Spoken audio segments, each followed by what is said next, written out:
రమణాయుడు గారు good evening. So Vijay Kumar గారు మొత్తానికి సుగాలి ప్రీతి గారి కేసుకు సంబంధించినటువంటి అంశాన్ని తెర మీదకి మీరు తీసుకొని వచ్చారు. సో తెలుగుదేశాన్ని జనసేన కూడా టార్గెట్ చేస్తున్నట్లయితే స్పష్టంగా కనపడతా ఉంది. అంటే ఈ కేసులో ప్రధానంగా డిమాండ్స్ అంటే ఏమున్నాయి, ఈ కేసు ఎక్కడ నీరు గారిపోయింది, అయితే తాను మాత్రం ఉప ముఖ్యమంత్రి మాత్రం దోషులకి శిక్ష పడాలని నేను కోరుకుంటున్నాను, అదేవిధంగా సాక్ష్యాలు తారుమారయ్యాయి, డిఎన్ఏ రిపోర్ట్లు తారుమారు చేశారని ఆయన గత 4 రోజుల క్రితం విశాఖలో మాట్లాడిన పరిస్థితి ఉంది. సో ఏం జరుగుతుంది విజయ్ కుమార్ గారు? ఇప్పుడు ఒక సమస్య వచ్చినప్పుడు లేదా ఒక అత్యాచారం జరిగినప్పుడు న్యాయం కావాలి అని బాధితులు కోరుకోవడం సహజంగా జరుగుతుంది. 2017లో జరిగినప్పుడు 2014-19 మధ్య తెలుగుదేశం ప్రభుత్వమే ఉంది, దాంతోపాటు బీజేపీ జనసేన కూడా కలిసి ఉన్నాయి. ఆ సందర్భంలో తప్పు జరిగినప్పుడు అధికారంలో ఉన్న వ్యవస్థ నిందితుల మీద చర్య తీసుకోకుండా ఎందుకు ఉన్నది అనేటువంటిది ప్రధానమైనటువంటి ప్రశ్న. సో ఆ 2 సంవత్సరాలు అధికారంలో ఉండి వారు ఏ విధమైనటువంటి కఠినమైనటువంటి చర్యలు కానీ లేదా ఇన్వెస్టిగేషన్ ప్రాపర్గా జరిపి హూ ఆర్ ద కల్ప్రిట్స్ అనేటువంటి అంశాన్ని వారు వెలికి తీయలేదు. ఆ సమయంలో ఒక ఎఫ్ఐఆర్ ఫైల్ అవ్వడం, ఆటోప్సీ రిపోర్ట్ రావడం, స్పర్మ్ డిటెక్ట్ అవ్వడం, ఇవన్నీ కూడా జరిగినటువంటి సందర్భంలో అక్కడ ఒక 5 మెన్ కమిటీని కూడా వేస్తున్నారు. Revenue department, social welfare, education, పోలీసులు అందరూ కలిసి వారు కూడా ఆ స్కూల్లో పనిచేస్తున్నటువంటి మగవాళ్ళ డిఎన్ఏలన్నీ తీసి ఈ డిఎన్ఏతో మ్యాచ్ చేయండి అనేటువంటి ఒక సజెషన్ కూడా ఇచ్చున్నారు. ఇన్ని ఉన్న సందర్భంలో ఒక ఇన్వెస్టిగేషన్ టీమ్ ప్రాపర్గా ఇన్వెస్టిగేట్ చేయకుండా ఇన్కన్క్లూజివ్ ఎవిడెన్సెస్ తోటి హడావుడిగా ఛార్జ్ షీట్ ఫైల్ చేయడం ద్వారా ఆ కేసు తప్పుదోవ పట్టించడమే కాకుండా సాక్ష్యాలను కూడా ధ్వంసం చేయడం అనేటువంటి జరిగింది అనేవి ఇప్పుడు తలెత్తినటువంటి అంశాలు. అయితే ఇక్కడ రాజకీయంగా చూస్తే కనుక అధికారంలో ఉన్న రాజకీయ పార్టీ, దానికి అండగా ఉన్న పార్టీలు ఎందుకు ఆ రోజు స్పందించలేకపోయాయి అంటే ఎవరైతే ఎక్యూజ్డ్గా ఉన్నారో, నిందితులుగా ఉన్నారో వాళ్ళ వైపు ప్రభుత్వం ఉన్నది, అందుకనే వారిని గుర్తించి వాటి మీద చర్యలు తీసుకోలేదు. ఆ అన్యాయం జరిగిన ఆ పాపకు కానీ ఆ కుటుంబానికి కానీ ఎలాంటి న్యాయం జరగలేదనేది స్పష్టంగా కనిపిస్తుంది. అధికారం కోల్పోయిన తర్వాత అప్పుడు వీరు రోడ్డు మీదకి వచ్చి న్యాయం చేయాలని పోరాటం చేశారు. 2 సంవత్సరాలు అధికారం ఉన్నప్పుడు చేయలేదు. ఇదొక పాయింట్. అయితే ఆ తర్వాత వచ్చిన ప్రభుత్వం కేవలం చట్ట ప్రకారంగా వచ్చే బెనిఫిట్స్ ఏవైతే ఉన్నాయో అవి మాత్రం ఇచ్చి కూర్చుంది. సిబిఐకి ఫార్మల్గా ఒక లెటర్ అయితే రాశారు.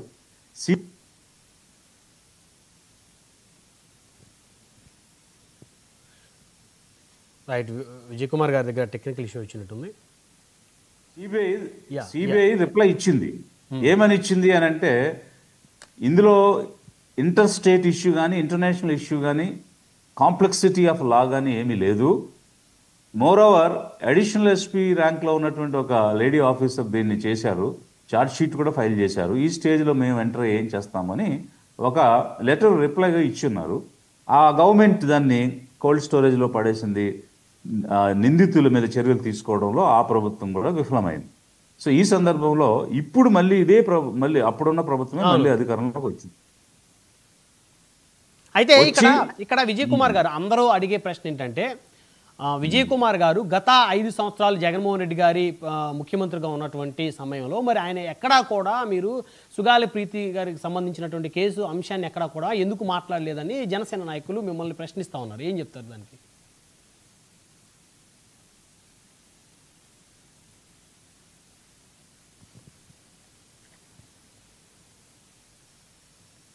మా రాజకీయ ప్రస్థానం కేవలం 1 ఇయర్, సంవత్సరం అయింది. ఇప్పుడు ఆఫీసర్స్గా ఉన్నటువంటి వాళ్ళకి కోడ్ ఆఫ్ కాండక్ట్ అనేటువంటిది ఉంటుంది. ఆ రోజుల్లో కూడా ఆ ప్రీతి యొక్క మదర్ నన్ను కలిసింది. నేను కర్నూలు వెళ్ళినప్పుడు షీ మెట్ మీ. నేను ఒక అఫీషియల్ ఎంగేజ్మెంట్ మీద వెళ్ళి అక్కడ ఒక మీటింగ్ జరిగినప్పుడు ఆ సందర్భంలో వారు వచ్చి నన్ను కలిసి ఉన్నారు. ఇలా అందరూ వచ్చారు, మాకు హామీలు ఇచ్చారు. ఈవెన్ 19 ఎలక్షన్ అప్పుడు ఈ వైఎస్ జగన్ ఎలక్షన్ క్యాంపెయిన్లో కూడా మమ్మల్ని అడిగారు, న్యాయం చేస్తున్నారు, చేయలేదు అనేటువంటి అంశాలన్నీ ఆవిడ నాకు తెలియజేశారు. తెలియజేసినప్పుడు ఒక ఆఫీసర్గా నేను మిగిలినటువంటి డిపార్ట్మెంట్స్లో ఏం జరిగింది, దానికి ఏం న్యాయం చేశారా లేదా, ఈ అట్రాసిటీ యాక్ట్ కింద వాళ్ళకి బెనిఫిట్స్ ఇచ్చారా లేదా అనేటువంటివి నేను క్రాస్ చెక్ చేయడం బట్ యాజ్ అన్ ఆఫీసర్గా చేయడం జరిగింది అంతే. బట్ ఆఫీసర్గా ఉన్నవాళ్ళు ఇప్పుడు ఈ రోజు నేను పవన్ కళ్యాణ్ గారు మంత్రిగా ఉండి ఆయనకున్న కోడ్ ఆఫ్ కాండక్ట్ ఎందుకు పాటించడం లేదు, ఒక మంత్రిగా ఉండి వ్యాపారం ఎందుకు చేస్తున్నారు అని నేను క్వశ్చన్ చేశాను కదా. అలాంటి కోడ్ ఆఫ్ కాండక్ట్లో ఉన్నా నేను ఆ రోజు. సో అందువల్ల నేను ఎలా మాట్లాడగలుగుతాను? రాజకీయ నాయకుడిగా, ఒక లీడర్గా ఈరోజు ప్రజల వైపు వచ్చున్నాము. ఒక సంవత్సర కాలం నుంచి ప్రజాక్షేత్రంలో ఉన్నాం. జరుగుతున్నటువంటి అన్యాయాల్ని అలాగే తప్పుల్ని ప్రశ్నిస్తున్నాం. న్యాయం కోసం పోరాడటానికి ప్రయత్నం చేస్తున్నాం.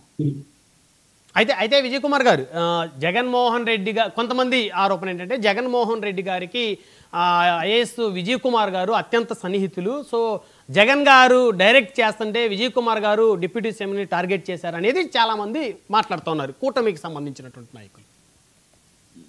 యా, ఇప్పుడు ఇక్కడ నేనేమంటానంటే, ఇప్పుడు జగన్మోహన్ రెడ్డి అనే వ్యక్తికి నోట్లో నాలుక లేకుండా ఏమి లేడు, అతనికేమి భాషలు రాకుండా ఏమి లేడు. ఆయన అనుకున్నది అతను మాట్లాడగలిగే శక్తి, జ్ఞానం ఉందని నేను అనుకుంటున్నాను. First point. రెండో పాయింట్ ఏంటంటే, ఇదే పవన్ కళ్యాణ్ గారు గత 5 సంవత్సరాల్లో ఎన్నో పోరాటాలు చేస్తున్నారు.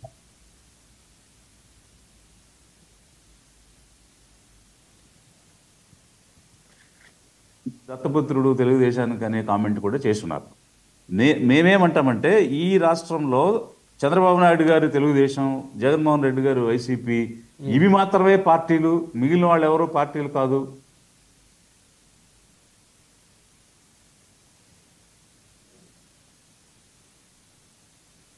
పార్టీలు కాదు. ఈ నాయుడు గారి పార్టీ, రెడ్డి గారి పార్టీ తప్ప మిగిలిన పార్టీలు ఎవరు పార్టీలు కాదు. వాళ్ళు సొంతంగా ఉండలేదు. మీ దగ్గర సిగ్నల్ బాగా వీక్గా ఉన్నట్టుంది విజయ్ కుమార్ గారు.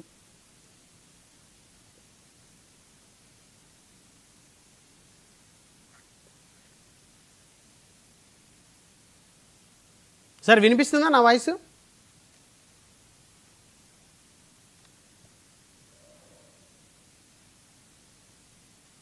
Can you here me? Yeah please. Yeah, so ఇప్పుడు చంద్రబాబు నాయుడు గారు తెలుగుదేశము, జగన్మోహన్ రెడ్డి గారు వైసీపీ తప్ప ఈ రాష్ట్రంలో మిగిలిన పార్టీలు వాళ్ళెవరూ కూడా ఒక వ్యక్తిత్వంతో, ఒక స్వతంత్రమైనటువంటి ఆలోచన విధానంతో పనిచేస్తారు అనేది లేకుండా చేయడానికి ఆ రోజుల్లో పవన్ కళ్యాణ్ గారి మీద కూడా ఇలాంటి నిందలే వేశారు. అయితే ఈ రోజు మేము చెప్పేది ఏంటంటే, ఒక లిబరేషన్ కాంగ్రెస్ పార్టీ అనేది మేము స్థాపించింది పేదల్ని అధికారంలో భాగస్వాములు చేయాలని, మేము ముఖ్యమంత్రి అవ్వాలనేటువంటి ఆలోచనతో, కానీ ఎవరినో 15 సంవత్సరాలు ముఖ్యమంత్రి పెట్టడం కోసం మేము పార్టీ పెట్టుకుని ముందుకు రాలేదు. కాబట్టి స్పష్టంగా మేము చెప్పేది, పేదల నాయకత్వంలో, పేదల భాగస్వామ్యంలో ప్రభుత్వం ఏర్పాటు కోసమే ఈ లిబరేషన్ కాంగ్రెస్ పార్టీ వచ్చింది. అలాంటి అపోహల్లో ఎవరైనా ఉండుంటే, ఒక జగన్మోహన్ రెడ్డి గారి పార్టీకో, ఒక చంద్రబాబు నాయుడు గారి పార్టీకో పనిచేసే పార్టీలు ఏమైనా ఉంటే, బీ ఫామ్లు అమ్ముకునేవాళ్ళు, ఏజెంట్ ఫామ్లు అమ్ముకునేవాళ్ళు ఉంటే ఉండుండొచ్చు. బట్ మేము వచ్చింది ఒక స్వతంత్ర ఆలోచనతో, అధిక జనం యొక్క అధికార భాగస్వామ్యం కోసం, మేము అధికారంలో ముఖ్యమంత్రి పేదలకు పనిచేయాలని వచ్చాం. సో మీరు ప్రధానంగా మీ సొంత అజెండాతోనే ముందుకు వెళ్తున్నారు. ఏ రాజకీయ పార్టీ, ఏ మాజీ ముఖ్యమంత్రులు డైరెక్షన్ అయితే మీకు లేదు? 100% లేదు. సో ఇప్పుడు మీరు సుగాలి ప్రీతి గారి కేసుకు సంబంధించినటువంటి అంశాన్ని ఏ విధంగా ప్రజల్లోకి మీరు తీసుకెళ్లాలనుకుంటున్నారు? ఏ విధంగా మీరు ఫైట్ చేయాలని మీరు అనుకుంటున్నారు విజయ్ కుమార్ గారు? మేము ఖచ్చితంగా వారు కోరుకునేది ఏంటంటే, ఆ కుటుంబం, వారు చెప్తున్నారు కదా, నేను 9 మాసాలు మోసి పెంచిన బిడ్డకి ఇంత అన్యాయం జరిగింది, ఆ అన్యాయం చేసిన వాళ్ళకి మీద చర్య తీసుకోవాలి, తీసుకుంటేనే అది ఒక సందేశం సమాజంలోకి వెళ్తుంది అనేటువంటిది ఆమె యొక్క ప్రధానమైనటువంటి demand. So very genuine demand. Okay, benefits అనేటువంటివి అధికారికంగా వచ్చేవి, చట్ట ప్రకారంగా వచ్చేవి, ఫైన్, దానిలో ఇష్యూస్ లేవు. కాకపోతే తప్పు ఎవరు చేశారో వారి మీద చర్య తీసుకోవాలనేటువంటిది వారి డిమాండ్. దానికోసం వారు చేసేటువంటి ప్రయత్నంలో మేము కూడా భాగస్వాములై మేము వారికి తోడ్పాటునిస్తామని చెప్తున్నాం. ఒకవైపు ఈ ప్రభుత్వం దాన్ని పూర్తి స్థాయిలో రీఇన్వెస్టిగేట్ చేసి ఎవరు కల్ప్రిట్స్ ఉన్నారో వాళ్ళని న్యాప్ చేసి వారి మీద చర్యలు తీసుకోవాలని లిబరేషన్ కాంగ్రెస్ పార్టీగా మేము డిమాండ్ చేస్తున్నాం. ఒకవేళ వీళ్ళు ఫెయిల్ అయితే రేపు 2029లో మేము అధికారంలోకి వచ్చిన తర్వాత మాత్రం ఖచ్చితంగా ఒక మల్టీ డిసిప్లినరీ టీమ్ని వేసి, అందులో పోలీసు ఉంటారు, రెవెన్యూ ఉంటారు, వెల్ఫేర్ ఉంటారు, ఎడ్యుకేషన్ ఉంటారు, సైకాలజిస్ట్ ఉంటారు, మెడికల్ వాళ్ళు ఉంటారు, వీళ్ళందరితో డే టు డే బేస్ మీద చేసి ఇలాంటి కేసులన్నింటిలో కూడా చర్య తీసుకుంటామని కూడా మీ ద్వారా తెలియజేస్తాం. సార్, మీరు ఓన్లీ జనసేన అధినేతనే టార్గెట్ చేస్తున్నారు, మరి ముఖ్యమంత్రిగా ఉన్న చంద్రబాబు నాయుడు గారిని విజయ్ కుమార్ గారు ఎందుకు ప్రశ్నించటం లేదు? అంటే మీరు ఇవి మాత్రమే చూస్తుంటారు. చంద్రబాబు నాయుడు గారి సబ్జెక్ట్స్ చాలా అంశాల గురించి డే టు డే మేము మాట్లాడుతున్నాం. ఉదాహరణకి P4 గురించి చాలా స్పష్టంగా అది ఏ రూపంలోనూ ఆచరణ యోగ్యం కాదు, అట్టర్ ఫెయిల్యూర్ అవుతుంది. మార్క్ మై వర్డ్స్, P4 ద్వారా పేదరిక నిర్మూలన జరగదు. మీరు రాసి పెట్టుకోండి. ఏ రోజైనా నన్ను ఈ పాయింట్ మీద క్వశ్చన్ చేయండి. మీరు ఎలాంటి స్టేట్మెంట్ ఇస్తున్నారు? చంద్రబాబు నాయుడు గారు ఏ విధానంలో అయితే పేదరికాన్ని నుంచి విముక్తి చేస్తామని P4 పెట్టారో అది జరగదు, పేదల విముక్తి జరగదు. ఇలా అనేకమైనటువంటి విషయాల గురించి నేను మాట్లాడాను. సో ఎక్కడెక్కడ పొరపాట్లు ఉన్నాయో, తప్పులు ఉన్నాయో, ప్రభుత్వం తప్పు చేస్తుంది. ఇప్పుడు ఉన్నత విద్య గురించి కూడా మేము చెప్పాము నిన్న. ఉన్నత విద్య, హైయర్ ఎడ్యుకేషన్ కంప్లీట్ గా నెగ్లెక్ట్ అవుతుంది. సెప్టెంబర్ 2వ తేదీ ఈ రోజు మాట్లాడుతాం, ఈనాటి వరకు అడ్మిషన్స్ జరగలేదు. 30,000 స్టూడెంట్స్ చదువుకునే యూనివర్సిటీస్ మన దగ్గర ఉంటే 5,000 మంది కూడా పిల్లలు లేరు అక్కడ. So they are very negligent on higher education. దానికి బడ్జెట్ ఎలొకేషన్ లేదు. ఇట్లాంటి అంశాలు మేము చాలా మాట్లాడుతున్నాం. అంటే బహుశా మీ దృష్టికి వచ్చి ఉండవు, బట్ అది వీరు వారు అనేటువంటిది కాదు, ఇష్యూ అనేటువంటిది అక్కడ ఇంపార్టెంట్. వ్యక్తులు కాదు మాకు ప్రధానం, సమాజ శ్రేయస్సు, సమాజంలో కావాల్సినటువంటి అభివృద్ధి కోసం మేము పనిచేస్తాం. సార్ ఫైనల్గా ఒక విషయం, ఈ ఎపిసోడ్లో సుగాలి ప్రీతికి సంబంధించినటువంటి ఎపిసోడ్లో జనసేన ఆ కుటుంబానికి ఎక్కువ మేలు చేసింది, న్యాయం చేసింది అనుకోవాలా, వైఎస్ఆర్ కాంగ్రెస్ పార్టీ చేసింది అనుకోవాలి? ఎందుకంటే వీళ్ళిద్దరూ కూడా ఇప్పుడు గ్రౌండ్లో డిస్కషన్స్లో కొట్లాడుతూ ఉన్నారు. మా ప్రభుత్వం అధికారం ఉన్నప్పుడు జగన్మోహన్ రెడ్డి గారు ప్రభుత్వం తరపు నుంచి వారికి ఉద్యోగాలు, అదేవిధంగా ఇంటి స్థలము, పొలము, వ్యవసాయ భూమి ఇచ్చారు అని. ఇక్కడ జనసేన ఏమో మేము పోరాటం చేసాము, పెద్ద ఎత్తున మేము పోరాటం చేసి సాధించాము, ఆ ప్రభుత్వంతో ఇప్పించామని వారంటున్నారు. కానీ మీ స్టేట్మెంట్ ఏంటి ఈ ఎపిసోడ్లో? ఇక్కడ అధికారం ఉండి, అవకాశం ఉండి, ఆ రోజు తెలుగుదేశం ప్రభుత్వం 2 సంవత్సరాలు ఇన్సిడెంట్ జరిగిన తర్వాత ఉండి ఒక SC/ST అట్రాసిటీ యాక్ట్ కింద గ్రేవ్ ఇన్సిడెంట్ జరిగింది. అంటే మనిషి చనిపోయినప్పుడు చట్టం ఏం చెప్తుందంటే ఆ కుటుంబానికి భూమిని ఇవ్వమని, ఉద్యోగం ఇవ్వమని, ఇంటి స్థలం ఇవ్వమని, ఇలాంటి అనేక రాయితీలు ఇవ్వమని చట్టం చెప్తుంది. SC/ST అట్రాసిటీ చట్టం చెప్తుంది. అది 2013లో అది దాని అమెండ్మెంట్ కూడా చేశారు. సో దాని ప్రకారంగా భూమి, ఉద్యోగం 2 ఇవ్వమని చెప్పింది. సో ఆ సందర్భంలో వీళ్ళు ఇవ్వాలి. తెలుగుదేశం ప్రభుత్వం జనసేన మద్దతుతో గెలిచింది ఆ రోజు. వాళ్ళు ఇవ్వాలి, ఇవ్వలేదు, ఫెయిల్ అయిపోయారు. ఇక తర్వాత వచ్చిన ప్రభుత్వం ఆ చట్ట ప్రకారంగా వచ్చే బెనిఫిట్స్ ఇచ్చారు, ఎస్పీకి లెటర్ రాశారు. అయితే దోషుల్ని, నిందితుల్ని శిక్షించడంలో పూర్తిగా విఫలమైంది తర్వాత వచ్చినటువంటి ప్రభుత్వం. వారు ఎవరు చేసిన వాడు ఎవరు కూడా వారి ఏదో ఉదారతతో చేసిందేం కాదు, చట్ట ప్రకారంగా చేయాల్సిందే, చేసి తీరాల్సినటువంటి అంశమే. అడిగినా అడగకపోయినా చేయాలి అది. బట్ వీరు అధికారంలో ఉండి చేయకుండా అధికారం కోల్పోయినాక రోడ్డుకు వచ్చి చేయండి అని వీరు అరవడం జరిగింది. సో ఇక్కడ అంటే అందరూ నిందితుల వైపే ఉన్నారు.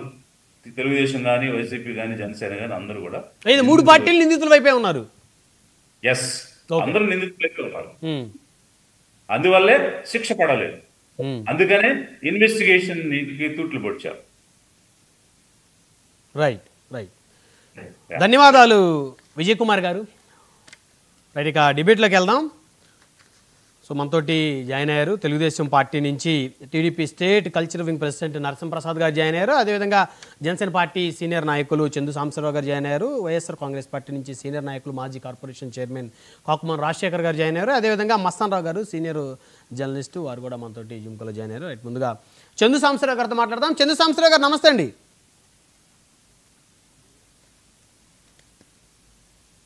చందు సాంబశివరావు గారు వినిపిస్తుందా నా వాయిస్ మీకు? హలో. చందు సాంబశివరావు గారు, జనసేన పార్టీని టార్గెట్ చేస్తూ ఇప్పుడు మాజీ ఐఏఎస్ విజయ్ కుమార్ గారు మాట్లాడారు. సో 3 పార్టీలు కూడా సుగాలి ప్రీతి ఇష్యూ సంబంధించి వాళ్ళకి న్యాయం చేయలేదు అని మాట్లాడారు. వారు స్వతంత్రంగానే వారికి ఒక పార్టీ, ఒక అజెండా ఉంది. ఎవరి కింద మేము బానిసత్వం చేయట్లేదు, ఎవరిని ముఖ్యమంత్రిగా చేయాలని మేము రాలేదు. మేము వచ్చిన తర్వాత మా పార్టీ అధికారంలోకి వస్తే 2029లో మేము ఖచ్చితంగా న్యాయం చేస్తామని వారు చెప్తున్నారు. మీరేం చెప్తారు సార్? చందు సాంబశివరావు గారు విన్నారు కదా విజయ్ కుమార్ గారు మాట్లాడిన మాటలు. బ్రహ్మనాయుడు గారు, ప్యానెల్లో ఉన్న పెద్దలందరికీ ముందుగా నమస్కారం. అలాగే ఇవాళ మన గౌరవ ఉప ముఖ్యమంత్రి గారు, మా పార్టీ అధ్యక్షులు శ్రీ కొణిదెల పవన్ కళ్యాణ్ గారి జన్మదిన సందర్భంగా వారికి జన్మదిన శుభాకాంక్షలు తెలియజేస్తూ, వారికి నిండు నూరేళ్లు ఆయురారోగ్యాలతో ఆయన అనుకున్నది సాధించి దిశగా ఆయన నడిపించాలని చెప్పేసి ఆ భగవంతుని కూడా ప్రార్థిస్తూ, ఆయన పడుతున్న శ్రమకి సమాజంలో గుర్తింపు రావాలని, మరింత ఉన్నత స్థానానికి ఆయన వెళ్ళాలని కూడా మనస్ఫూర్తిగా కోరుకుంటూ, ఇక ఇవాళ టాపిక్ లోకి వస్తే, కొంతమందికి కొన్ని సందర్భాల్లో అబ్సెషన్ అని ఉంటుందండి. ఒక ఫ్యాక్టర్, ఒక సైకలాజికల్ ఫ్యాక్టర్ ఉంటుంది. విజయ్ కుమార్ గారికి, with due respect, somehow he seems to be obsessed with Pavan Kalyan garu. Pavan Kalyan గారు అడిగేస్తే ఈయనకి తప్పుగా కనపడుద్ది, మాట్లాడితే తప్పుగా కనపడుద్ది, అని ఏదైనా మాట అంటే తప్పుగా కనపడుద్ది. నిజమేంటంటే పవన్ కళ్యాణ్ గారు 2014 నుంచి 19 వరకు సపోర్టింగ్ పాత్ర పోషించినప్పటికీ ఆ ప్రభుత్వంలో జరిగినటువంటి ఒక ఇన్సిడెంట్ కి సరైన న్యాయం జరగలేదని తను గొంతెత్తి తను మాట్లాడి తను దాన్ని హైలైట్ చేసిన మాట కూడా మనం గుర్తించాలి. ప్రభుత్వానికి సపోర్ట్ గా ఉండి కూడా ఆ తర్వాత సరే ఇన్వెస్టిగేషన్ ఏం జరిగిందో, దాంట్లో ఉన్న లిమిట్స్ ఏంటో, లిమిటేషన్స్ ఏంటో విజయ్ కుమార్ గారికి అర్థం కానిది ఏం కాదు. ఆయన సుదీర్ఘంగా ఒక ఐఏఎస్ ఆఫీసర్ గా పనిచేశారు. మనం ఏదో చిటికేస్తే ప్రాబ్లమ్ సాల్వ్ అయిపోయే సమాజం కాదు, అలాంటి చట్టపరమైన సిస్టమ్ లో మనం లేం. అయినప్పటికీ ఆయన పదే ఏమంటారంటే, జగన్మోహన్ రెడ్డి గారు 5 ఏళ్లు ఏం చేయకపోయినా దీని ప్రాబ్లం సాల్వ్ చేయలేకపోయినా, ఆ ఫ్యామిలీకి న్యాయం చేయలేకపోయినా, ఆయన ఏమంటున్నాడు, నేను ఆ రోజున కోడ్ ఆఫ్ ఎథిక్స్ కు లోబడి నేను కళ్ళు మూసుకున్నాను అంటున్నాడు. మరి వీళ్ళు ఏ లెక్కన పార్టీ పెట్టి ఎవరికి న్యాయం చేద్దామని చెప్పేసి తెర మీదకి వస్తున్నారండి. అంటే ఆ రోజు నేను ఆఫీసర్గా ఉన్నాను, నేను ఎంతవరకు చేయగలను అంతవరకే చేయగలను. ఈ రోజు నేను ఒక పార్టీ స్థాపించాను, ఓ రాజకీయ నాయకుడిగా నేను మాట్లాడుతున్నాను, లిబరేషన్ కాంగ్రెస్ పార్టీ తరపు నుంచి నన్ను వెనక నుంచి ఎవరో మాట్లాడనివ్వట్లేదు. అదే చెప్తున్నారు కదా, నేను అడిగాను కదా ఇందాక, మీరు జగన్మోహన్ రెడ్డి గారు మీ వెనక ఉన్నాడని అనుకుంటున్నారని. తను స్వతంత్రంగా ఉన్నాను అన్నాడు. బ్రహ్మనాయుడు గారు, మన కళ్ళ ముందు ఒక అన్యాయం జరుగుతుంటే ఈ సిస్టమ్ దాన్ని సరిగ్గా చేయట్లేదనే అభిప్రాయం మీకున్నప్పుడు, కోడ్ ఆఫ్ ఎథిక్స్ అడ్డొచ్చే మీరు రాజకీయాలకు అసలు ఏ విధంగా పనికొస్తారు? రేపు కూడా కోడ్ ఆఫ్ ఎథిక్స్ అడ్డం వస్తుంది. రాజకీయాల్లో కూడా 100 అంశాల్లో కోడ్ ఆఫ్ ఎథిక్స్ అడ్డం వస్తుంది. రాజకీయాల్లో కూడా మన కళ్ళ ముందే మనకు నచ్చని అనేక అంశాలు జరుగుతుంటాయి. అంటే ప్రతి అంశానికి నేను కళ్ళు మూసుకుంటాను, నాకు కోడ్ ఆఫ్ ఎథిక్స్ అడ్డం వస్తుంది కాబట్టి అన్నప్పుడు, మీరు అంత కన్ఫార్మల్ గా మాట్లాడాలని మీరు అనుకుంటున్నప్పుడు, మీరు ఏది చేంజ్ చేయగలరు, ఎలా చేంజ్ చేయగలరు? మీరు ఐడియలిస్టిక్ గా మాట్లాడుతున్నారు, యూటోపిక్ గా మాట్లాడుతున్నారే కానీ ఉన్న చట్టాలు, పరిధులు, లిమిట్స్, ఇండివిజువల్స్, మన సిస్టమ్ లో ఉన్న కాంప్లికేషన్స్ కళ్ళారా చూసి 30 ఏళ్ళు చూసి దాంట్లో ఉండి, ఇవాళ మీరు ప్రత్యేకంగా పవన్ కళ్యాణ్ గారిని ఐసోలేట్ చేస్తూ, పవన్ కళ్యాణ్ గారు ఏదో చేయలేదు, పవన్ కళ్యాణ్ అన్నారు కానీ ఏం చేయలేదు, పవన్ కళ్యాణ్ గారు అన్నారు కాబట్టి సాల్వ్ చేయాలి, పవన్ కళ్యాణ్ అన్నారు కాబట్టి 100% న్యాయం చేయాలి. కరెక్ట్, ఆ ఫ్యామిలీకి న్యాయం చేయాలని నిన్న కూడా 30వ తారీఖున కూడా విశాఖపట్నంలో ఆయన మాట్లాడారు. ఇది సున్నితమైన అంశం అని కూడా మాట్లాడారు. అవును, మనం కొంత పోరాటం చేయటం వల్ల ఆ ఫ్యామిలీకి కొంత ఊరట కలిగిందేమో కానీ వాళ్ళకి సంపూర్ణమైనటువంటి న్యాయం జరగలేదు అని మాట్లాడారు. అవును, అయితే తనకున్న లిమిట్స్ ను కూడా అర్థం చేసుకుని, నేను కొంత దూరమే దీన్ని తీసుకెళ్లగలను, అంతకంటే నేను ఫైట్ చేయడానికి నాకు అవకాశం లేదు అని మాట్లాడారు. అంటే ఏంటి ఆ అవకాశాలు ఏంటి, ఆయనకి ఆ పరిధులు ఏంటి, సిబిఐ ఏం చేయాలి, ఇంకోటి ఏం చేయాలి, వాళ్ళు ఎందుకు చేయట్లేదు, దీంట్లో ఉన్న కాంప్లికేషన్స్ ఏంటనేది విజయ్ కుమార్ గారికి బాగా తెలుసు. అది 5 సంవత్సరాలు జగన్మోహన్ రెడ్డి గారి ప్రభుత్వంలో ఉన్నప్పుడు ఆయన అన్ని చూశాడు, చేశాడు, విన్నాడు. కానీ నేను ఆ రోజున ఏమి మాట్లాడలేకపోయాను, ఆ రోజు నాకు కోడ్ ఆఫ్ కాండక్ట్ అడ్డొచ్చింది, ఇవాళ నేను ఏదో పొలిటికల్ పార్టీ పెట్టుకున్నాను కాబట్టి నాకంటూ ఒక టార్గెట్ ఉండాలి కాబట్టి నేను పవన్ కళ్యాణ్ గారిని టార్గెట్ చేసుకుంటాను అని మాట్లాడుతున్నాడు ఆయన, which is very very unfortunate. కాదు, వారు రైజ్ చేసిన అంశాల్లో సాంబశివరావు గారు ఒక్క నిమిషం అండి, వారు రైజ్ చేసిన అంశాల్లో 2017లో ఆ ఇన్సిడెంట్ జరిగింది, 19 వరకు ఆ ప్రభుత్వమే ఉంది, 2 సంవత్సరాల పాటు అక్కడ సాక్ష్యాలను తారుమారు చేసిన పరిస్థితి ఆ ప్రభుత్వమే చేసింది. ఆ తర్వాత వచ్చిన ప్రభుత్వం కూడా సాక్ష్యాలను ప్రూవ్ చేసేటువంటి క్రమంలో ఎవరో కూడా దాని మీద సరైనటువంటి ఆలోచనతోటి సిన్సియర్గా చేయలేదు అనేది అన్నారు ఆయన. 2 పార్టీలని అన్నారు, ప్రత్యేకించి జనసేననో తెలుగుదేశాన్నో కాదు, వైసీపీని కూడా కలిపి అన్నారు. ఎవరూ చేయలేకపోయారు న్యాయం, అందరూ ఫెయిల్ అయ్యారు, రాజకీయంగా వాడుకున్నారు అంశాన్ని ఆయన అన్నారు. మరి ఆయన అడ్మినిస్ట్రేటివ్ ఆఫీసర్, ఆయన ఏమి రోడ్డు మీద వెళ్ళే మనిషి కాదు, మనలాగా క్యాజువల్ గా మాట్లాడుకోవడానికి అవకాశం లేదు. ఆయన 17 నుంచి 19 వరకు సరైన న్యాయం జరగలేదు అనుకున్నప్పుడు ఆన్ గోయింగ్ యాక్టివిటీలో 19 నుంచి 24 వరకైనా వాళ్ళు టేకప్ చేసి దాన్ని రికవర్ చేసి రీకాన్స్టిట్యూట్ చేసి ఏమైనా సాల్వ్ చేయగలిగారా? చెయ్యలేనప్పుడు మీరు ఒక సీనియర్ ఆఫీసర్ గా అదే అడ్మినిస్ట్రేషన్ లో కూర్చుని కోడ్ ఆఫ్ కండక్ట్ ఎదురొచ్చింది నాకు, అందుకని నేను నోరు మూసుకుని కూర్చున్నానని ఆయనే అంటున్నాడు. నేను ఆ పాయింట్ మీద మాట్లాడుతున్నాను. ఇవాళ పొలిటీషియన్స్, బయట ఉన్న పొలిటీషియన్స్, ఏ పార్టీ అయినా కానీ మనం మాట్లాడతాం, మనం కొన్ని అబ్జెక్షన్స్ రైజ్ చేస్తాం, మనం పోరాటాలు చేస్తాం. కానీ నిజంగా చేయాల్సింది ఎవరు? అడ్మినిస్ట్రేషన్ లో ఉన్నవాళ్ళు, అడ్మినిస్ట్రేషన్ తెలిసిన వాళ్ళు, ఆ ఆఫీసర్సే కదా. మనం వాళ్ళని నమ్ముకునే కదా ఈ ప్రభుత్వాన్ని నడిపిస్తున్నాం. మన ఎమ్మెల్యేలు ప్రభుత్వాన్ని నడపట్లేదు, నడపట్లేదు. వాళ్ళు డెసిషన్స్ మాత్రమే తీసుకోగలరు, దాన్ని ఎగ్జిక్యూట్ చేయాల్సిన బాధ్యత ఎగ్జిక్యూటివ్స్ దే. అవును. అలాంటప్పుడు మీరు ఒక ప్రిన్సిపల్ సెక్రటరీ హోదాలోనో, ఒక సీనియర్ ఐఏఎస్ ఆఫీసర్ హోదాలోనో మీరు ఇంటర్నల్ గా ఏమీ చేయలేకపోయారా? మీరు సిఎస్ తో మాట్లాడుకోలేకపోయారా? మీరు డీజీపీని, సిఎస్ ని కాంటాక్ట్ చేసి ఇది ఇలా ఉందండి, ఇది కరెక్ట్ కాదండి, we have to do something against this, మన చేతుల్లో ఉంది అవకాశం, మీరు అడ్వైస్ చేయలేకపోయారా? అండ్ బయట ఉన్న పవన్ కళ్యాణ్ గారు డిమాండ్ చేసినందుకు, ఆ ఫ్యామిలీకి ఎంతో కొంత న్యాయం జరిగేలాగా చూసినందుకు, పోరాటం చేసినందుకు నువ్వు 100% ఎందుకు న్యాయం చేయలేకపోయావని ఆయన అడుగుతున్నప్పుడు, మరి 5 సంవత్సరాలు నీ చేతిలో అవకాశం ఉన్నప్పుడు, జగన్మోహన్ రెడ్డి గారి ప్రభుత్వం ఉన్నప్పుడు ఒక్కరోజు కూడా ఎందుకు మాట్లాడలేకపోయారు? అది ఆయనకి I think he's being hypocritical నా ఉద్దేశం. నేను చెప్పడానికి నీతులు ఉంటాయి కానీ నా వరకు ఏమీ నీతులు ఉండవు. నాకు నా బాధ్యతలు ఉంటాయి, నా ఫ్యామిలీ ఉంటుంది, నా డబ్బులు ఉంటాయి, నా జీతం కావాలి, అవన్నీ కావాలి. అరే ఎన్ని జరుగుతుంటే నీ కళ్ళ ముందు ఇంత నేరాలు ఘోరాలు జరుగుతుంటే ఆ అడ్మినిస్ట్రేషన్ లో నువ్వు ఉంటే ఎంత, లేకపోతే ఎంత? Who cares if your officer are not? మీరు ఆ రోజున ఎందుకు రిజైన్ చేసి బయటకు రాలేకపోయారు? అలానే అందరు ఆఫీసర్లు తప్పుకుంటే, if everybody wants to wash off like that, ఈ ప్రభుత్వం ఎలా నడుచుద్దండి? Right Sambasivarao garu, is only officer అంత ఓపెన్ గా చెప్తున్నాడు. మిగతా ఆఫీసర్లు ఏమంటారు? కనీసం మేము ప్రయత్నం చేస్తున్నామండి, మా లిమిట్స్ లో మేము ప్రయత్నం చేస్తున్నాము, మేము ప్రయత్నం చేసామని చెప్తారు. ఈయన నేనేమీ ప్రయత్నం చేయలేదండి, నాకు కోడ్ ఆఫ్ కండక్ట్ అడ్డం వచ్చిందండి, నేను చూస్తా కూర్చున్నానండి అంటున్నాడు.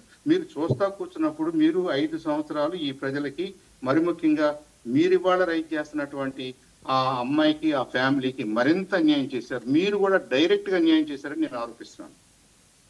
రైట్, 1 by 1 మాట్లాడదాం సార్. మనతోటి వైఎస్ఆర్సీపీ నుంచి కాకుమాన్ రాజశేఖర్ గారు ఉన్నారు. కాకుమాన్ గారు, గుడ్ ఈవినింగ్ అండి. Good evening sir.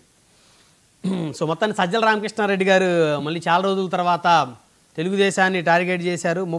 టీడీపీ 30 ఏళ్ల వెన్నుపోటు ఉత్సవాలు జరిపితే బాగుంటుందని చెప్పేసి విమర్శ. వైసీపీకి ప్రతిపక్ష హోదా కావాలన్నారు. సో స్పీకర్ గారు నోరు తెరిస్తే బూతులే మాట్లాడతాడన్నారు. సో అదేవిధంగా ఇక సుగాలి ప్రీతి గారి కేసుకు సంబంధించినటువంటి ఎపిసోడ్ మళ్ళీ తెర మీదకి వచ్చింది. ఒక రాజకీయ కోణంలో అన్ని పార్టీలు కూడా మరి ఈ ఎపిసోడ్ని పెద్ద ఎత్తున మేము న్యాయం చేసామంటే మేము న్యాయం చేసామని మాట్లాడుతూ ఉన్నారు. సో ఎలా చూద్దాం ఈ కోణాన్ని కాకుమాన్ గారు? సో ప్యానెల్లో ఉన్నటువంటి పెద్దలందరూ కూడా ముందుగా నమస్కారాలు. బ్రహ్మనాయుడు గారు, ఈరోజు మరి మీరే ప్రస్తావించారు సజ్జల రామకృష్ణారెడ్డి గారు మాట్లాడినటువంటి పలు అంశాల మీద. మరి ముందుగా 30 ఏళ్ల వెన్నుపోటు ఉత్సవాలు జరుపుకోండి అని ఈ యొక్క తెలుగుదేశం పార్టీ నాయకుల్ని మాట్లాడడంలో మరి చాలా ఆక్రియేట్గా ఉంది, సముచితంగానే ఉంది. ఎందుకంటే ఇప్పుడు సజ్జల రామకృష్ణారెడ్డి గారు లేదా వైసీపీ పార్టీ ఏదో మాట్లాడింది, సరే మేము అపోజిషన్ ఉన్నాం కాబట్టి మేమేదో మాట్లాడామని అనుకోవచ్చు. కానీ సాక్షాత్తు ఎవరైతే తెలుగుదేశం పార్టీని 83లో ప్రారంభించారో గౌరవ మాజీ ముఖ్యమంత్రి వర్యులు దివంగత నేత ఎన్టీ రామారావు గారు మరి వారిని ఏ విధంగా చంద్రబాబు నాయుడు గారు పార్టీని హస్తగతం చేసుకొని ఆయన ఏ విధంగా మరి ఆయన పార్టీ నుంచి బర్తరఫ్ చేయడం అనేటువంటి చూస్తే ఆశ్చర్యం కలిగిస్తాం. ఇప్పుడు ఆ సందర్భంగా మరి ఎన్టీఆర్ గారు మాట్లాడినటువంటి మాట నేను ఒక్క మాట చెప్పదలుచుకున్నాను. చంద్రబాబు నాయుడు గారి గురించి మాట్లాడుతూ, చంద్రబాబు నాయుడు అనేటువంటి వ్యక్తి గాడ్సే కన్నా ఘోరం, గొడ్డు కన్నా హీనము అన్నారు. ఇంతకన్నా మాట ఏముంటుందండి? అంటే ఆయన పట్ల ఆయనకున్నటువంటి మరి అభిప్రాయాన్ని ఆ విధంగా వెలుబొచ్చటం, ఏదైతే స్థాపించాడో పార్టీని, ఆ పార్టీని హస్తగతం చేసుకోవడం, ఆ పార్టీ ఆఫీస్ని హస్తగతం చేసుకోవడం ఎన్టీఆర్ భవన్ దగ్గర నుంచి ఆ విధంగా మరి ఆయన్ని గద్దె దింపడమే కాకుండా ఆయన అనారోగ్యానికి గురి అవడం, ఆయన చావుకు కూడా కారణమైనటువంటి పరిస్థితులని ప్రజలందరికీ తెలుసా. నేనేదో కొత్త విషయం ఇప్పుడు చెప్పడానికి. ఆ సందర్భంలో మరి వెన్నుపోటు మరి దాదాపు మరి ఇన్ని సంవత్సరాలు అవుతుంది కదా, మరి ఉత్సవాలు చేసుకున్నట్టుగా మాట్లాడారు. అందులో మేము మాట్లాడింది అనేదే కాదు, అది ఎన్టీ రామారావు గారు మాట్లాడేటువంటి మాటలు కూడా నేను మీ దృష్టికి తీసుకొస్తున్నా. దాన్ని బట్టి అర్థం చేసుకోవచ్చు ఆ పార్టీ పరిస్థితి ఏంటో, లేదా చంద్రబాబు నాయుడు గారు పరిస్థితి ఏంటో అనేటువంటిది. అది చెప్పకనే చెప్పారు ఎన్టీ రామారావు గారు. అది అలా ఉంచితే సుగాలి ప్రీతికి సంబంధించినటువంటి కేసు ఇది ఇంకా అత్యంత దౌర్భాగ్యమైనటువంటి విషయం. ఈ కేసుకు సంబంధించి తెలుగుదేశం పార్టీ అధికారంలో ఉన్నప్పుడు మరి 2017లో జరిగినటువంటి సంఘటన. ఇప్పుడు వైసీపీ అధికారంలో ఉన్నప్పుడు జరగలేదు కదా, 2017లో జరిగినటువంటి సంఘటన. ఆ సంఘటనకు సంబంధించినటువంటి ఛార్జ్ షీట్ కూడా వాళ్ళే మరి మళ్ళీ 18లోనే ఇప్పుడు దాఖలు చేయడం జరిగింది, కేసులు పెట్టడం జరిగింది. కానీ వాళ్ళ మీద చర్యలు తీసుకోవడం లేదా వాళ్ళ మీద కేసులు నిరూపించడంలో ఆ ప్రభుత్వం పూర్తిగా విఫలమైందనేటువంటి మాట వాస్తవం. ఆ రోజు ఇదే పవన్ కళ్యాణ్ గారు ఇదే కూటమి కలిసినటువంటి సందర్భంలో జరిగినటువంటి అత్యంత దారుణమైనటువంటి సంఘటన, ఒక గిరిజన బాలిక మీద జరిగినటువంటి ఈ అత్యాచారం కానీ హత్య కానీ ఈ యొక్క సంఘటనకి సంబంధించినటువంటి రాష్ట్రం మొత్తం కూడా నివ్వెరబోయింది. దేశవ్యాప్తంగా కూడా ఈ అంశం అనేటువంటిది చర్చనీయాంశంగా మారినటువంటి సందర్భం. కానీ ఆ రోజు వాళ్ళు మరి అధికారంలో 17లో జరిగితే 19 దాకా అధికారంలో ఉన్నారు కదా, ఎందుకు వాళ్ళకి సహాయపడలేదు లేదా కేసుని ఎందుకు మరి నీరుగార్చారనేటువంటిది ఒకసారి పరిశీలన చేస్తే లేటెస్ట్ గా ఇప్పుడు పవన్ కళ్యాణ్ గారు మాట్లాడుతున్నటువంటి మాటల్లో వాళ్ళకి అన్యాయం, ఇప్పుడు 24 ఎన్నికలకి ముందు సుగాలి ప్రీతికి అన్యాయం జరిగింది సుగాలి ప్రీతికి మరి జగన్మోహన్ రెడ్డి గారి మీద రాయేసినందుకే రాష్ట్రం మొత్తం కూడా గందరగోళం అయింది. సుగాలి ప్రీతికి ఎంత అన్యాయం జరిగితే దాని మీద చర్య తీసుకోలేదు అని మరి వైఎస్ఆర్ కాంగ్రెస్ పార్టీ మీద నిందపోపటం అనేటువంటిది చూస్తూ ఉంటే కొంత ఆశ్చర్యం కలుగుతా ఉంది. ఎందుకంటే వాళ్ళ అధికారంలో ఉన్న 17 పవన్ కళ్యాణ్ గారు కూడా ఒకవేళ అధికారాన్ని పాలు పంచుకోకపోయినా, అధికారంలో ఆయన పీఠంలో లేకపోయినా మరి ఆయన ఒక మద్దతుతోటే అధికారంలో ఉన్నటువంటి పార్టీ ఆ రోజు ఈ కూటమి తెలుగుదేశం పార్టీ. అలాంటి పరిస్థితి నుంచి మరి ఈ రోజు సంవత్సరంన్నర అవుతుంది. ఇప్పటికి సంవత్సరంన్నర అవుతుంటే మరి ఎందుకు పవన్ కళ్యాణ్ ఆ రోజు మరి ఊగిపోయిన మనిషి ఆ రోజు అంతలావున ప్రజలను రెచ్చగొట్టి రాజకీయ ప్రయోజనాల కోసం, ఎన్నికల ప్రయోజనాల కోసం జగన్మోహన్ రెడ్డి గారి మీద, వైసీపీ మీద అంత బురద జల్లినటువంటి వ్యక్తి మరి అధికారంలోకి వచ్చే సంవత్సరంన్నర అవుతుంటే ప్లాస్టర్ వేసుకొని కూర్చున్నారా పవన్ కళ్యాణ్ గారు? ఎందుకు మాట్లాడలేదు? సంవత్సరంన్నర నుంచి ఎక్కడున్నారు? బంకర్లో ఉన్నారా లేకపోతే ఏం చేస్తున్నాడు? సుగాలి ప్రీతిని అసలు ఆ కేసుకు సంబంధించి కేవలం రాజకీయం కోసమే వినియోగించుకోవడం జరిగింది తప్పితే వాళ్ళకి అనుకున్న ప్రయోజనాలు ఏం లేవు కదా.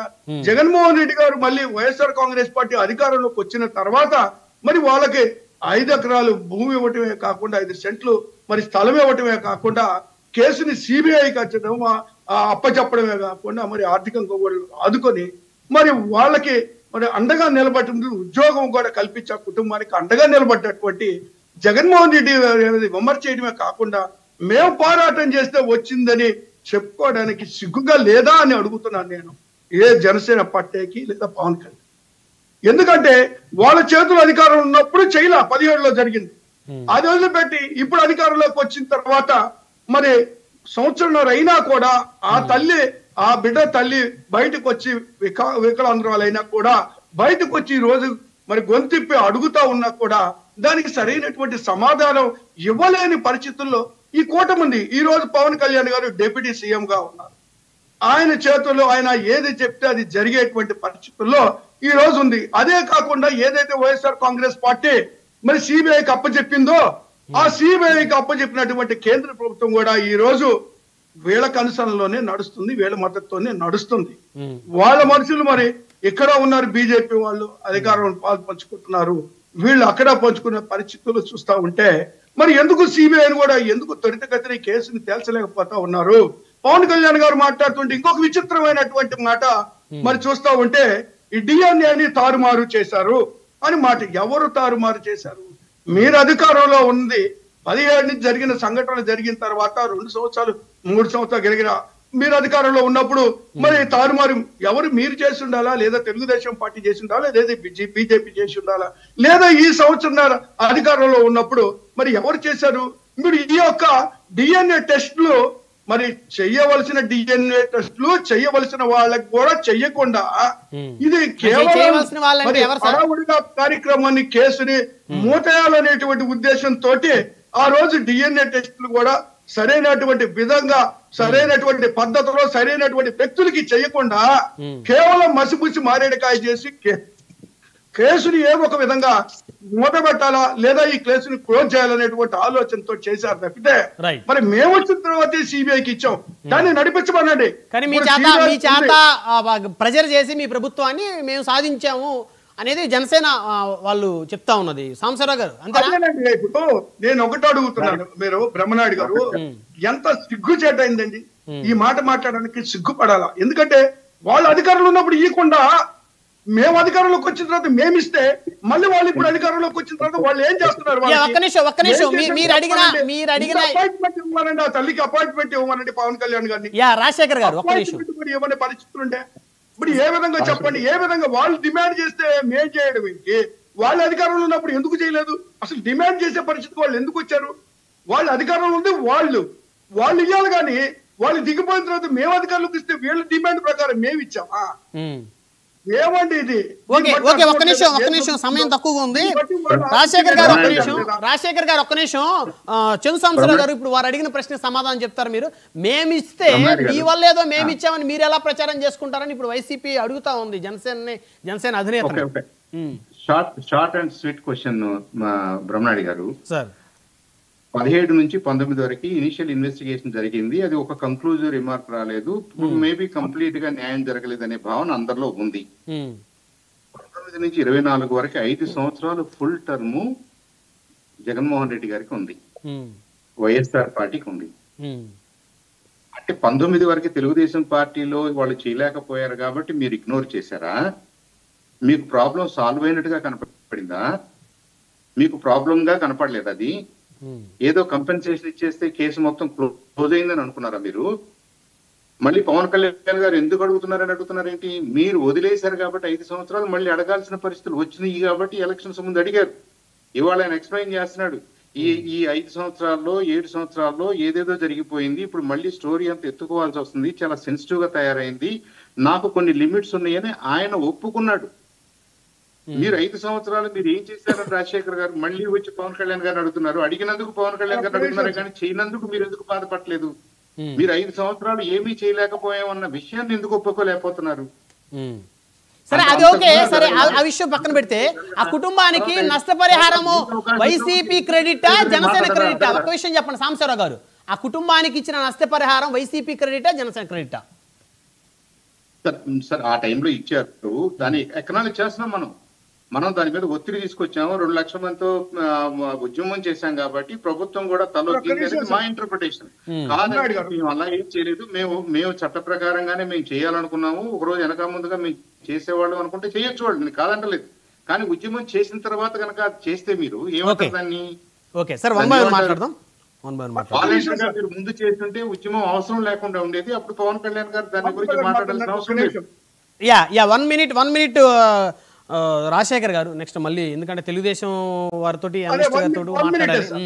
ఇప్పుడు నేను ఆశ్చర్యంగా ఉంది, నాకు కూడా ఆశ్చర్యంగా ఉంది. ఎందుకంటే చందు సాంబశివరావు గారు పెద్ద మనిషి, క్రెడిబిలిటీ ఉన్నటువంటి మనిషి, మరి ఆయన కూడా మరి జరిగిన వాస్తవాన్ని ఒప్పుకోకపోవడం అనేటువంటి చూస్తే నాకు ఆశ్చర్యంగా ఉంది. ఎందుకంటే వాళ్ళు చేయలేని పని వైఎస్ఆర్ కాంగ్రెస్ పార్టీ చేసిందే, దాన్ని ఎవరైనా ఒప్పుకోవాల్సిందే. దానికి నిర్వివాద అంశం, ఆ అంశం గురించి మనం మాట్లాడటం కూడా అనవసరం. ఎందుకంటే వాళ్ళు చేయలేదు, వాళ్ళకి అవకాశం ఉంది, 17 నుంచి 19 దాకా వాళ్ళకి అవకాశం ఉంది, అయినా వాళ్ళు చేయలేదు. సిబిఐకి మేము రాశాము, వాళ్ళకి ఇన్సెంటివ్స్ మేము ఇచ్చాము. సిబిఐ కేసు ఎక్కడ జరుగుతుంది? కేంద్రంలో అధికారం ఉంది, వీళ్ళ పార్టీలే. వీళ్ళ వీళ్ళ వీళ్ళ అనుబంధం ఉన్నటువంటి పార్టీలో కేంద్రంలో అధికారంలో ఉంది. ఆ రోజు ఉంది, ఈ రోజు ఉంది. ఎందుకు వీళ్ళు చేయలేకపోతున్నారు? మేము రాసిన తర్వాత సిబిఐకి అది మా చేతుల్లో లేదు.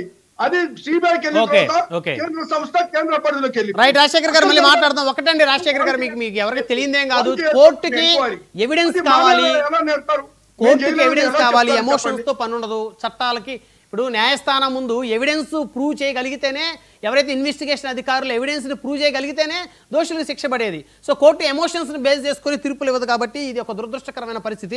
తెలుగుదేశం నుంచి మనతోటి సీనియర్ నాయకులు, TDP state culture wing president Narasimha Prasad గారు. నరసింహప్రసాద్ గారు, గుడ్ ఈవినింగ్ అండి.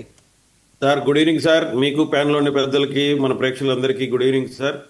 అదేవిధంగా మన రాష్ట్ర ఉప ముఖ్యమంత్రి శ్రీ పవన్ కళ్యాణ్ గారికి జన్మదిన శుభాకాంక్షలు తెలియజేస్తున్నాను సార్. ఈ వేదికగా 30 ఏళ్ల వెన్నుపోటు ఉత్సవాలు జరిపితే బాగుంటుంది అని సజ్జల రామకృష్ణారెడ్డి గారు చెప్తున్నారు తెలుగుదేశం పార్టీ గురించి, ఏమంటారు? సార్ అదే సార్, అదేదో అంటారే, ఈరోజు ఆయన ఒక ప్రెస్ మీట్ పెడితే చూశాను సార్. అసలు సిగ్గుచేటు సార్ అసలుకు ఆయన మాట తీరు. 5 సంవత్సరాలు వీళ్ళు విచ్చలవిడిగా రాష్ట్రాన్ని సర్వనాశనం చేసి ఈ రోజు వచ్చి మీడియా ముందు శుద్ధపూసల్లాగా మాట్లాడుతూ ఉంటే నాకే కొంచెం ఇబ్బందికరంగా అనిపించింది సార్. ప్రజలు ఇవ్వని హోదాని వీళ్ళు అడుక్కునే చూస్తా ఉంటే అసలు వీళ్ళకి అసలు ఏమన్నా ఉందా సార్? కొద్దిగా నేను వాడకూడదు ఆ పదం, పెద్దలు లేకపోతే సిగ్గుందా అని అడుగుదాం అనుకున్నాను. నేను అడగదలుచుకోవాలా. ఎందుకంటే మీరు ప్రజలు ఇదేదో కొంచెం ప్రజల్నే బాగా చూసుకొని వాళ్ళకి మంచి పరిపాలన అందించుంటే ఈ రోజు ఇక్కడ అఫిడవిట్ ఇవ్వండి, అది ఇవ్వండి, ఇది ఇవ్వండి నేను అడుక్కోవాల్సిన అవసరమే ఉంది సార్.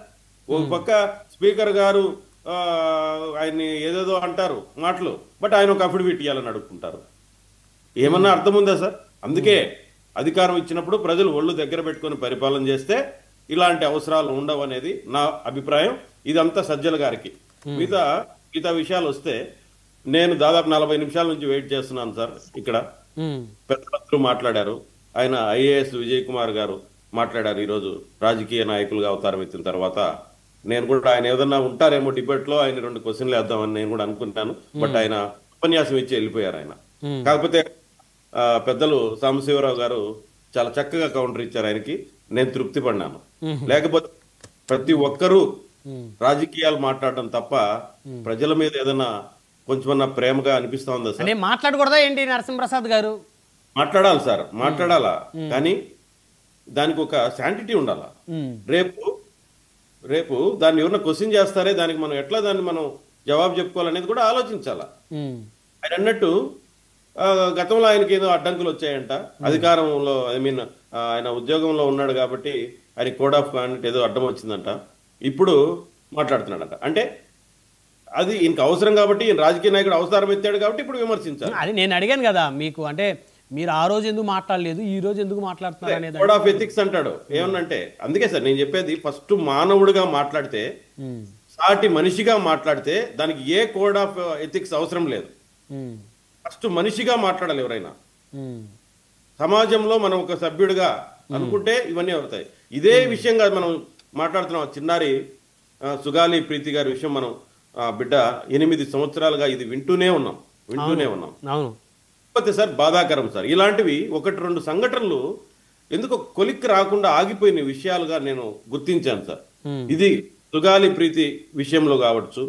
అదేవిధంగా మీకు ఇది దీన్ని సందర్భం అంటారో కాదా కానీ వివేకానంద రెడ్డి గారి హత్య కేసు కూడా ఆ కన్న కూతురు పడే ఆవేదన చూస్తా ఉంటే వారికి న్యాయం జరగలేదుగా ఇదే అనిపిస్తుంది సార్. ఇప్పుడు ఇక్కడుండే పెద్ద మనిషి మాట్లాడుతున్న పెద్ద మనుషులు ఇక్కడ ఏదేదో మాట్లాడతారు. ఇక్కడ మేము సరిగా ఇన్వెస్టిగేషన్ చేయలేదని, అది చేయలేదని. అసలు ఎందుకుంటుంది సార్?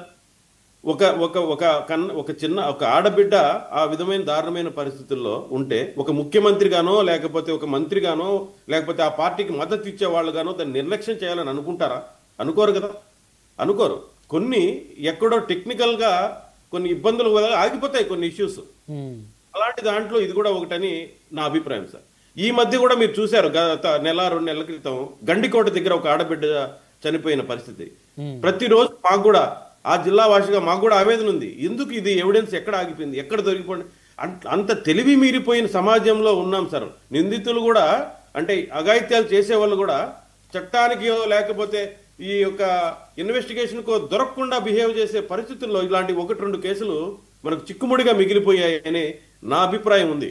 మరి దాన్ని రాజకీయంగా ఎవరికి వాళ్ళు వాడుకొని ఆ తల్లి ఎమోషన్స్ కి ఈరోజు కారణమవుతున్నారు. కాకపోతే ఇంతకుముందు మీరు చక్కగా ఒక మాట అన్నారు సార్, కోర్టులకు చట్టాలకి ఎమోషన్స్ కాదు, ఎవిడెన్స్ కావాలని.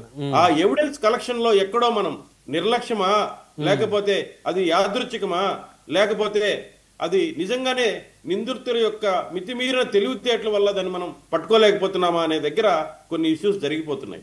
ఇలాంటివి కూడా జరగకూడదని మనస్ఫూర్తిగా కోరుకుంటున్నాను సార్. ఒక సమాజంలో సభ్యుడిలాగా దీన్ని రాజకీయాలుగా ఎంత తక్కువగా వాడుకుంటే అంత మంచిదని నా ఉద్దేశం.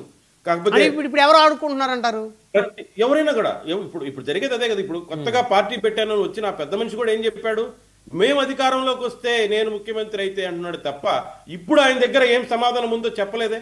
ఆయన దగ్గర ఏం ఎవిడెన్స్లు ఉన్నాయి, లేకపోతే దీన్ని ఎలా సాల్వ్ చేయొచ్చు అనేది ఒక ఐఏఎస్ అధికారిగా ఎంతో మంది ఐపీఎస్లతోనో సమాజంలో ఉండే అధికారులతోనో చట్టాల్లో పనిచేసిన వ్యక్తిగా ఆయన ఎందుకు సలహా ఇవ్వలేడు?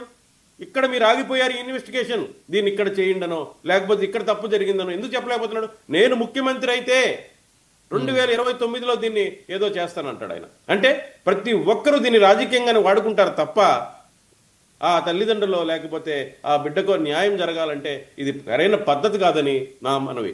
ఇకపోతే మీరు పవన్ కళ్యాణ్ గారి దీన్ని మీరు ఇప్పుడు ఇక్కడ అందరూ బజార్లో పెట్టారు. ఆయన ఒక బిడ్డకు చేయాలనుకున్న, ఆయన ఒక బిడ్డకు న్యాయం చేయాలనుకున్న గొంతెత్తిన మనిషిని ఈ రోజు ప్రశ్నిస్తున్నారే, మీరు ఎందుకు అదే వివేకానంద రెడ్డి గారి కూతురి సైడ్ నిలబడలేకపోతున్నారని అక్కడుండే రాజశేఖర్ గారిని నేను అడుగుతున్నాను. చెప్పగలుగుతారా? ఆయన చేసింది తప్ప, వాళ్లకు చట్ట ప్రకారం న్యాయం జరగాలని ఆ రోజు గొంతెత్తి అడిగింది తప్ప చెప్పండి. ఈ రోజు అధికారంలోకి వచ్చారు, ఎస్ సార్ మీరు ఇలా చేయండి, లేదు ఇలా చేయండి, ఇక్కడ ఆగిపోయామని చెప్పమనంటే ఆ అధికారిని. అంతేగాని ప్రశ్నించిన వాళ్ళని లేకపోతే సమాజం పట్ల బాధ్యత కలిగిన వాళ్ళని ఈ రోజు నరసింహప్రసాద్ గారు మీరు ఒక తెలుగుదేశం అధికార పార్టీ చెందిన నాయకుడిగా ఇలాంటి కేసెస్ విషయాల్లో త్వరగా విచారణ జరగాలి, అధికారులు కూడా సీరియస్గా విచారణ చేయాలి, వారు సహకరించాలి, దోషులకు శిక్ష పడాలి అనే దాని మీద కాస్త గొంతు ఎత్తాల్సిన సమయం ఇది. ఎందుకంటే గత 5 ఏళ్ళు అందరూ వైసీపీని అన్నారు, జగన్మోహన్ రెడ్డి గారు ఏం చేయట్లేదు, ప్రతి అంశానికి సుగాలి ప్రీతి గారి ఎపిసోడ్ తెర మీదకి వచ్చింది, అనంతబాబు గారి ఎపిసోడ్ తెర మీదకి వచ్చింది, డాక్టర్ సుధాకర్ గారి ఎపిసోడ్ తెర మీదకి వచ్చింది, వివేకానంద రెడ్డి గారి ఎపిసోడ్ తెర మీదకి వచ్చింది. మరి ఇప్పుడు ఈ దోషులందరినీ ఈ ప్రభుత్వం శిక్షించాల్సినటువంటి అవసరం ఉంది. సంవత్సరం అయింది, ఇంకొక 6 నెలల్లో సంవత్సరంలో ఇవన్నీ కూడా మళ్ళీ మీరెందుకు మరి వాళ్ళ మీద విచారణ చేయించలేదు, మీరెందుకు శిక్ష వేయించలేదు అడుగుతారు. అదే ప్రశ్న వేస్తున్నాను సార్. ఇంతకు ముందు చందు సాంబశివరావు గారు వేసారు క్వశ్చన్ రాజశేఖర్ గారికి, మీ 5 ఏళ్లలో మీకు ఎవిడెన్స్ దొరకలేదా, దొరికినా కళ్ళు మూసుకున్నారా, లేకపోతే మీకు ఇంకేదైనా అడ్డం వచ్చిందని అడిగారే. నేను అదే అంటే ఎక్కడ ఆగింది, ఇది ఎందుకు ఆగింది అనేది కూడా మనం ఆలోచించాలా. సో తప్పకుండా ఈ విషయం మరొకసారి వెలుగులోకి వచ్చింది కాబట్టి దీన్ని ఇంకొంచెం లోతుగా కూడా ఈ ప్రభుత్వం తీసుకొని పోయేదానికి ఖచ్చితంగా ఎప్పుడు ముందుంటుంది. మా చంద్రబాబు నాయుడు గారు కావచ్చు, మా హోమ్ మినిస్టర్ గారు కావచ్చు, మా ఉప ముఖ్యమంత్రి గారు కావచ్చు, అంత తేలిగ్గా మాట్లాడేవాళ్ళు కాదు. ఖచ్చితంగా ఎక్కడ ఏ ఆధారం ఉన్నా కూడా ముందుకు తీసుకెళ్ళడానికి ప్రయత్నం చేస్తారు తప్ప ఇదేదో సొంత ప్రయోజనాలకు వాడుకొని రాజకీయం చేసే అలవాటు కానీ ఆ పద్ధతి కానీ లేదు సార్. ఇంకపోతే ఇంకా మీరు ఏదైనా చెప్తే నేను చెప్తాను. వెన్నుపోటు గురించి మాట్లాడినారు, అది కూడా నేను చెప్పాలా? వెన్నుపోటు గురించి మాట్లాడాలా? వెన్నుపోటు కాదు సార్, అది అనివార్యం. ఆ రోజు మా పార్టీని మేము కాపాడుకోవాల్సిన దాంట్లో మాకు అనివార్యమైన పరిస్థితి అది. తరువాత 3 సార్లు మాకు అధికారం కూడా ఇచ్చారు ప్రజలు. దాని గురించి ఇప్పుడు మళ్ళీ మాట్లాడడం అనేది స్వభావానికి ఇది అర్థం పడుతుంది సార్. అవమానించినట్టు అవుతుంది, ప్రజలను అవమానించినట్టు అవుతుంది, ప్రజల తీర్పులను అవమానించినట్టు. సమయం తక్కువ ఉంది. మస్తాన్ రావు గారితో మాట. మస్తాన్ రావు గారు ఓవరాల్ గా సుగాలి ప్రీతి గారి ఎపిసోడ్ సంబంధించి మేము న్యాయం చేసామని అన్ని పార్టీలకు సంబంధించిన నాయకులు మాట్లాడుతున్నారు. ఇందాక రిటైర్డ్ ఐఏఎస్ గారు ఆయన కూడా లిబరేషన్ కాంగ్రెస్ పార్టీ పెట్టి మేము అధికారంలోకి వస్తే వారికి ఆ కుటుంబానికి న్యాయం చేస్తామన్నారు. ఎంటైర్ ఎపిసోడ్ లో ఎవరి వల్ల న్యాయం జరిగింది, ఎవరి వల్ల అన్యాయం జరిగింది, ఒక అనలిస్ట్ గా మీరు అందరి అభిప్రాయాలు విన్నారు కాబట్టి మీరు చెప్పండి సార్. గుడ్ ఈవినింగ్ అండి. ప్యానెల్లో ఉన్న పెద్దలకు 99 వ్యక్తికి కూడా అదేవిధంగా వాళ్ళ పవన్ కళ్యాణ్ గారి జన్మదినం, ఆయనకి శుభాకాంక్షలు తెలియజేస్తున్నాను. అదేవిధంగా మనకి రాజశేఖర రెడ్డి గారికి సంబంధించి ఈ రోజు వర్ధంతి కూడా, ఆయన కూడా రాష్ట్ర అభివృద్ధిలో ఆయన చాలా భాగస్వాములు అయ్యారు, ఆయన కూడా నివాళులు అర్పిస్తారు సార్. ఇప్పుడు 2017 ఆగస్టు 18వ తారీఖు సుగాలి ప్రీతి అనుమానాస్పద స్థితిలో చనిపోయింది. సో చనిపోయిన తర్వాత ఏంటంటే ఆ రోజు నా ప్రభుత్వంలో వాళ్ళు నిందితులు కొమ్ము కాస్తున్న పెద్ద ఎత్తున ఆరోపణలు వచ్చాయి. ఏదైనా ఆ కుటుంబానికి న్యాయం జరగలేదు. అంతవరకు కరెక్ట్. ఆ రోజుల్లో వైఎస్ఆర్సీపీ కూడా దాని నుంచి డిమాండ్ చేసింది, ప్రతిపక్షంగా ఉంది కాబట్టి. ఆ తర్వాత వాళ్ళు అధికారంలోకి వచ్చారు. ఆ అధికారంలోకి వచ్చినప్పటికీ కూడా 2019 మేలో అధికారంలోకి వచ్చారు.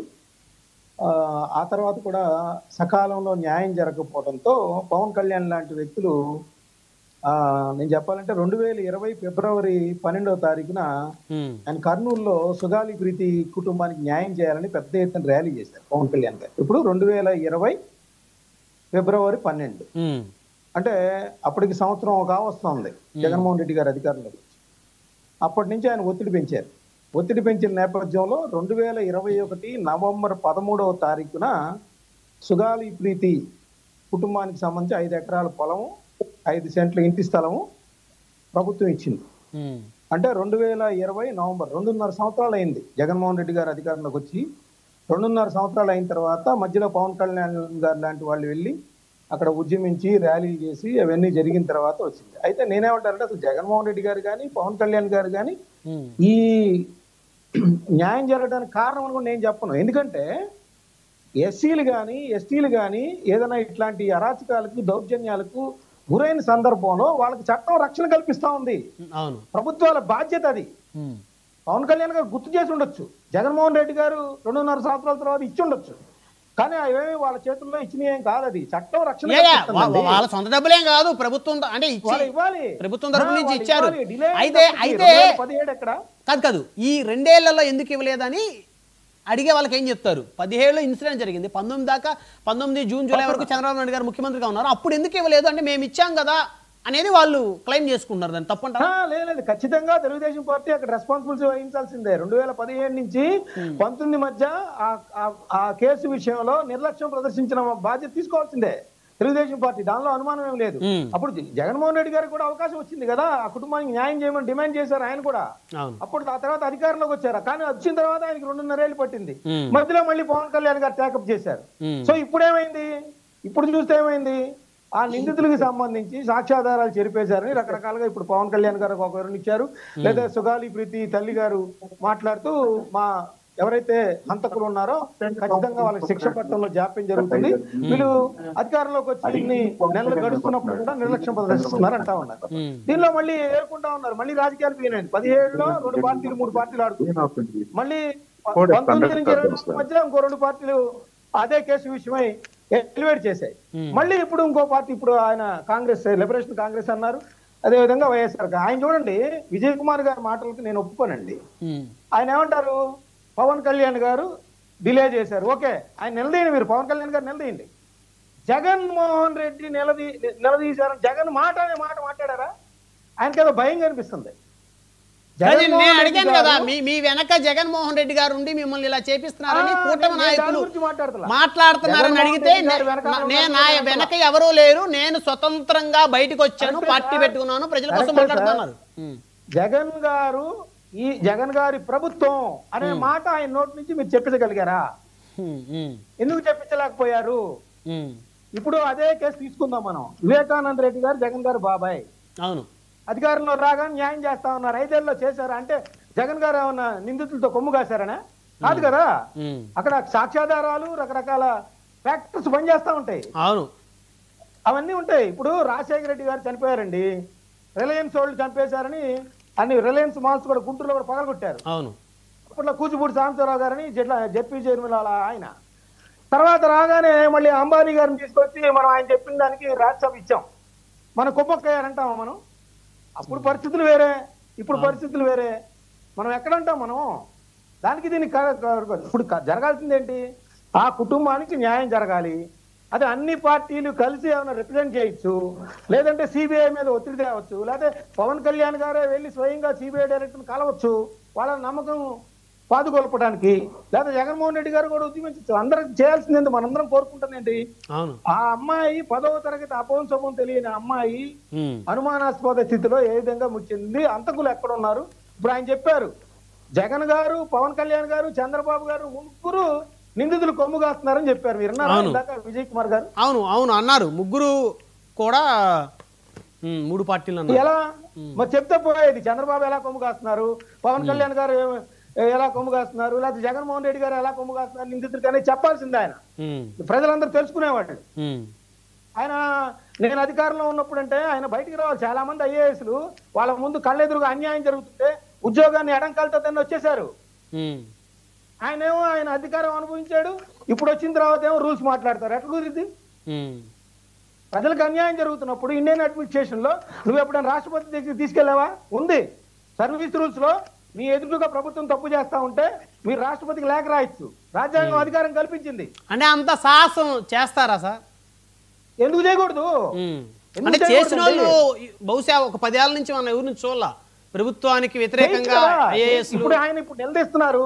ఆయన ఎవరినైనా నిలదీయచ్చు, తప్పులేదు. ఆయన నిలదీయటంలో తప్పులేదు, అడగటంలో తప్పులేదు, ఆ కుటుంబాన్ని న్యాయం చేయాలంటే తప్పులేదు. కానీ నా కళ్ళెదురుగా అన్యాయం జరుగుతుంది, ఇండియన్ అడ్మినిస్ట్రేషన్ సర్వీసు అతని కళ్ళెదురుగా అన్యాయం జరుగుతుంటే కళ్ళు మూసుకొని కూర్చోమందా? చెప్పలేదు. అట్లాగా సుప్రీంకోర్టుకి తెలియజేయచ్చు ఒక లేఖ ద్వారా. నా సర్వీస్ రూల్స్ ఉన్నాయి కాబట్టి ఇంత మేరకు నేను పనిచేస్తున్నానని చెప్పొచ్చు. సార్ నేను అనేది ఏంటంటే సుగాలి ప్రీతికి సంబంధించి ఇప్పటికే రాజకీయ పార్టీలన్నీ వాడుకున్నాయి.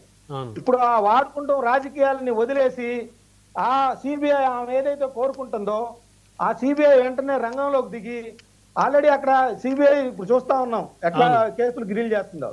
అది ఇమీడియట్ గా ఆ సాక్ష్యాధారాలు మళ్ళీ తిరిగి రీఓపెన్ చేసి ఏ విధంగా అయితే నిందితులు ఉన్నారో వాళ్ళందరూ లోపలేసి ఆమెకు న్యాయం జరిగేలాగా అన్ని పార్టీలు ముక్తకండ రాజకీయాలు మానేసేయాలి. నేను అనేది రాజకీయాలు మానేయండి ఇప్పటికైనా. లేకపోతే ఇంకో 10 ఏళ్ళు రిజిస్ట్రేషన్ కేసు ఉంది, ఇలాంటి రాజకీయాలు చేశారు, కొట్టేశారు కేసు కొట్టేశారండి. రిజిస్ట్రేషన్ కేసుకి అన్ని రాజకీయ పార్టీలు ఉద్యమించాయి. రైట్, ఫైనల్ గా ఒక విషయం చెప్పండి మస్తాన్ రావు గారు. ఆ కుటుంబానికి ఆర్థికంగా సహాయం చేసినటువంటి క్రెడిట్ మీరు జగన్మోహన్ రెడ్డి గారికి ఇస్తారా, ఆ రోజు కొంచెం ఒత్తిడి చేసిన పవన్ కళ్యాణ్ గారికి ఇస్తారా, మీరు ఎవరికి ఇస్తారు చెప్పండి సార్? ఇప్పుడు క్రెడిట్ అంటే నేను ఒక విషయం చెప్తా. పవన్ కళ్యాణ్ గారు ఆ అమ్మాయి కుటుంబానికి న్యాయం జరగట్లేదని ఒక ఎలివేట్ చేసిన వ్యక్తిగా నేను ఒప్పుకుంటాను. అదే విధంగా జగన్మోహన్ రెడ్డి గారు కూడా సరే పవన్ కళ్యాణ్ గారు వాళ్ళు స్పందించారో మొత్తానికి స్పందన అయితే వచ్చింది ప్రభుత్వం. సో ఇద్దరికి ఇస్తారు మీరు ఇద్దరికి ఇస్తారు క్రెడిట్. నేను అనేది ఏంటంటే నేను ఇందాక చెప్పా క్రెడిట్ అనేది ఏంటంటే ఆ చట్టంలోనే ఉంది, అది ప్రభుత్వాల బాధ్యత, చేయాల్సిన అవసరం ఉంది, చేశారు. Okay, right right right right ధన్యవాదాలండి. చర్చలో పాల్గొన్నందుకు నరసింహప్రసాద్ గారు, చంద్రసాంబశివరావు గారు, కాకుమాన్ రాజశేఖర్ గారు, మస్తాన్ రావు గారు అందరికీ పేరు పైన ధన్యవాదాలు. మరి ఇది వాళ్ళ పవర్ డిబేట్ చూస్తూనే ఉండండి 99 టీవీ.